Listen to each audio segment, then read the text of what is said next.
আসসালামু আলাইকুম। আমি ডাক্তার সিফাত হোসেন রত্না। আজকে আমি আপনাদেরকে গর্ভবতী মায়েদের কিছু উপদেশ দিতে চাই। একজন মা গর্ভে সন্তান আসার সাথে সাথে তার ডাক্তারের পরামর্শ নেওয়া উচিত, কারণ গর্ভকালীন সময়ে মা এবং বাচ্চার কিছু ঝুঁকিপূর্ণ পরিস্থিতির সম্মুখীন হতে পারে, যা মা এবং বাচ্চার স্বাস্থ্যের জন্য ক্ষতিকর। আর আমরা এখানে আমিনা মেডিকেল সেন্টার লাকসাম সর্ব ধরনের গর্ভবতীদের ঝুঁকিপূর্ণ যেসব রোগ সেগুলোর চিকিৎসা প্রদান করে থাকি, যেমন ডায়াবেটিস, প্রেশার, হাঁপানি, থাইরয়েড এবং খিঁচুনি রোগের চিকিৎসা আমরা এখানে প্রদান করি, এবং পূর্ববর্তী সিজারের রোগীকে আমরা নরমালের চেষ্টা করে থাকি। বিশেষত যাদের বাচ্চা কাচ্চা হয় না, বন্ধ্যাত্বকরণের চিকিৎসা আমরা এখানে খুব স্বল্প খরচে দেওয়ার চেষ্টা করি, এবং আল্লাহর অসীম রহমতে আমরা অনেক সাফল্য অর্জন করেছি।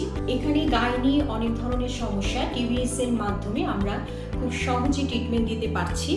যাদের অনিয়মিত মাসিক এবং যাদের জরায়ুতে ক্যান্সার এবং যাদের জরায়ুতে ক্ষত, তাদেরকেও আমরা এখানে চিকিৎসা প্রদান করছি। এখানে অনেক বড় বড় অপারেশন হচ্ছে, যেমন জরায়ুর অপারেশন, ব্রেস্টের অপারেশন। আপনারা যারা দীর্ঘদিন ধরে সমস্যায় ভুগছেন, তারা আমাদের আমিনা মেডিকেল সেন্টার লাকসাম কুমিল্লাতে আসবেন এবং আমাদেরকে সেবা করার সুযোগ প্রদান করবেন। ভালো থাকবেন, সুস্থ থাকবেন। আল্লাহ হাফিজ।